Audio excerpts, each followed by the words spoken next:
मंच पर उपस्थित सभी महानुभाव, हृदयनाथ जी, उषा जी, मंगेशकर परिवार के सभी सदस्य और प्रिय देवी और सज्जनों, आप सबको मेरा प्रणाम।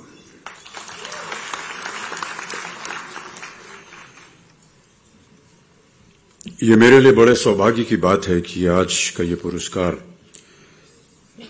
मुझे समर्पित किया गया है, लेकिन जैसा कि अभी बताया गया, मैंने सदा अपने आप को इस योग्य नहीं समझा कि इस तरह का पुरस्कार मुझे मिले। हृदयनाथ जी ने बहुत प्रयत्न किया था कि आज मैं यहां उपस्थित हूं और काफी सालों से उनका ये प्रयत्न था। पिछले साल भी उन्होंने मुझे आमंत्रित किया और दृष्टता के लिए क्षमा चाहता हूं हृदयनाथ जी। पिछली बार तो मैंने बोल दिया कि मैं अस्वस्थ हूं, इसलिए नहीं आ पाऊंगा। दरअसल मैं स्वस्थ था लेकिन आना नहीं चाहता था। तो अब की साल मेरे पास कोई बहाना नहीं था, इसलिए मुझे स्वीकार करना पड़ा।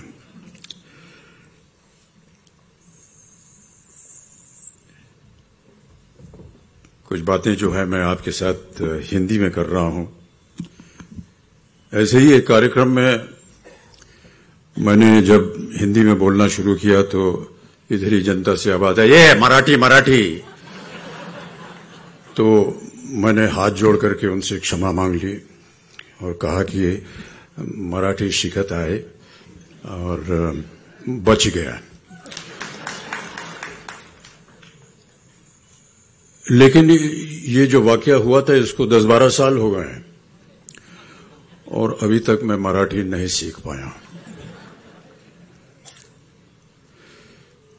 पहले समय नहीं मिलता था, अब वृद्धावस्था में थोड़ा सा समय मिल रहा है, इसलिए मैं प्रयत्नशील हूं कि मराठी सीखूं।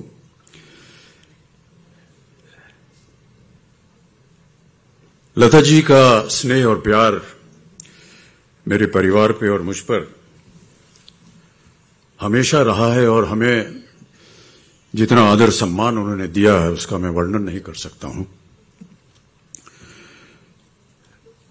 न जाने क्या ऐसी बात थी कि वो जब भी मुझसे मिलती थी या हमारे परिवार के सदस्यों से मिलती थी तो एक अलग तरह का उनका स्नेह और प्यार होता था।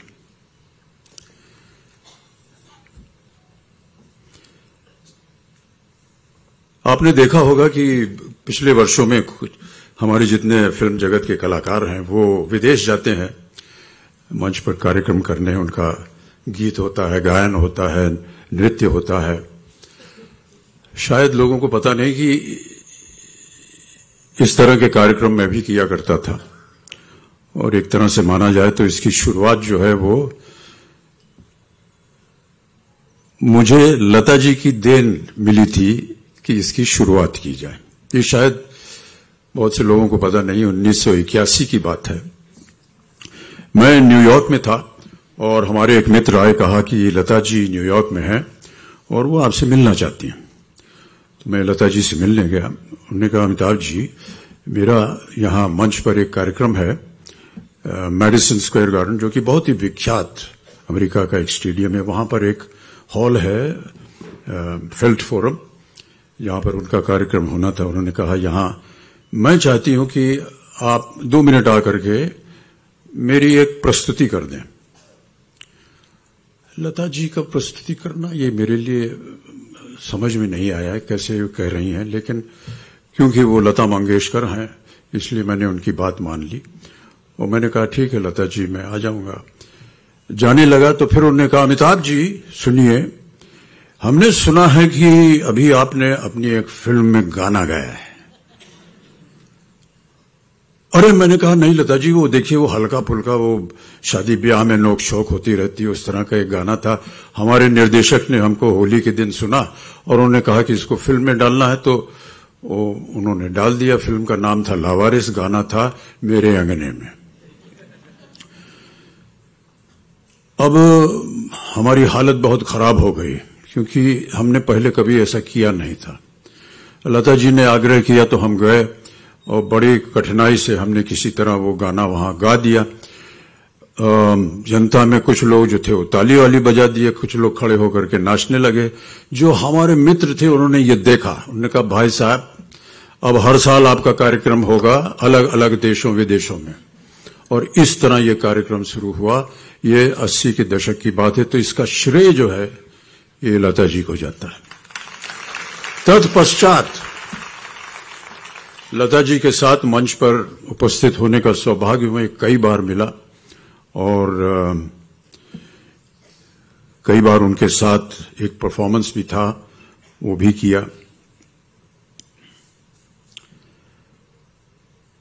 लता जी के बारे में कई बार हम लोग सोचते हैं क्या है, और एक बार मैंने अपने पूज्य बाबूजी से पूछा कि लता मंगेशकर के बारे में आप कुछ बताइए। उन्होंने केवल एक शब्द कहा, शहद की धार।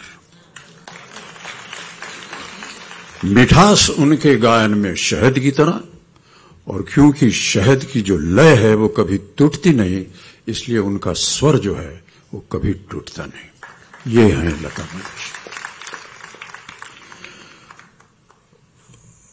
मेरा हमेशा ऐसा मानना रहा है कि जब भी सही सुर लगता है तो हमारी आत्मा जो है वो परमात्मा से जुड़ जाती है। ये जो डोर है जो हमारी आत्माओं को परमात्मा के साथ जोड़ती है, ये है लता मंगेशकर जी का स्वर। जितनी बार उनके सुर को आप सुनेंगे तो आपको लगेगा कि उन्होंने आपकी आत्मा को परमात्मा से जोड़ दिया, एक ऐसी डोर से जो सदा झंकृत होती रहती है। इस उपलक्ष्य में मुझे लगा कि मुझे उनके बारे में थोड़ी सी कुछ और बातें कहनी चाहिए। तो हमारे एक मित्र हैं, उनसे मैंने कहा कि भाई साहब ऐसा कार्यक्रम है, हमको कुछ बोलना पड़ेगा, तो हम लोग मिल करके कुछ लिख सकते हैं क्या?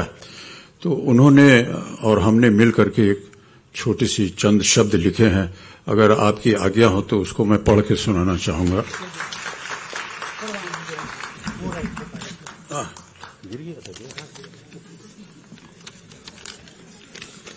तो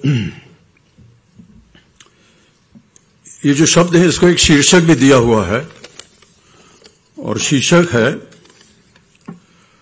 आकाशाची सावली। आकाशाची सावली। काळच्या त्या ज्वलवंत वाळूवर अनवाणी चालत होतो मी, पुढच्या पावला पलीकडे पाहण्यास अक्षम। कारण काय की ते अशक्य होते, वेलच नव्हतं। तेव्हा कार्ययच उद्देश होते आणि कार्ययच कर्म होते। हेतु काय, कर्तृत्व काय, सिद्धी काय, सगळे एकच होते। अशा प्रकारे आयुष्य जात असताना त्या रणरणत्या उन्हात आकाशाची एक सावली मला लाभली। त्या आकाशाचे नाव लता मंगेशकर।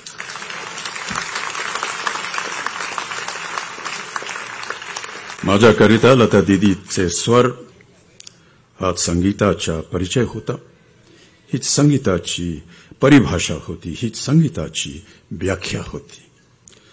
लता दीदी म्हणजेच संगीत, आणि संगीत म्हणजेच लता दीदी। माझ्याकरिता समानार्थी शब्द आहेत दोन्ही। बहुत बहुत धन्यवाद। आकाशाची सावली। हम मानते हैं कि आकाश जो है उसे हम ब्रह्मा कहते हैं, और ब्रह्मा के बगल में मां सरस्वती जो है वो विराजमान है। साक्षात सरस्वती का रूप लता मंगेशकर जी हमारे समक्ष थी, तो वो ब्रह्मा के बगल में बैठी हैं, विराजमान हैं, ब्रह्म के साया में बैठी हैं। यहीं से बना आकाशाची सावली। बहुत बहुत धन्यवाद।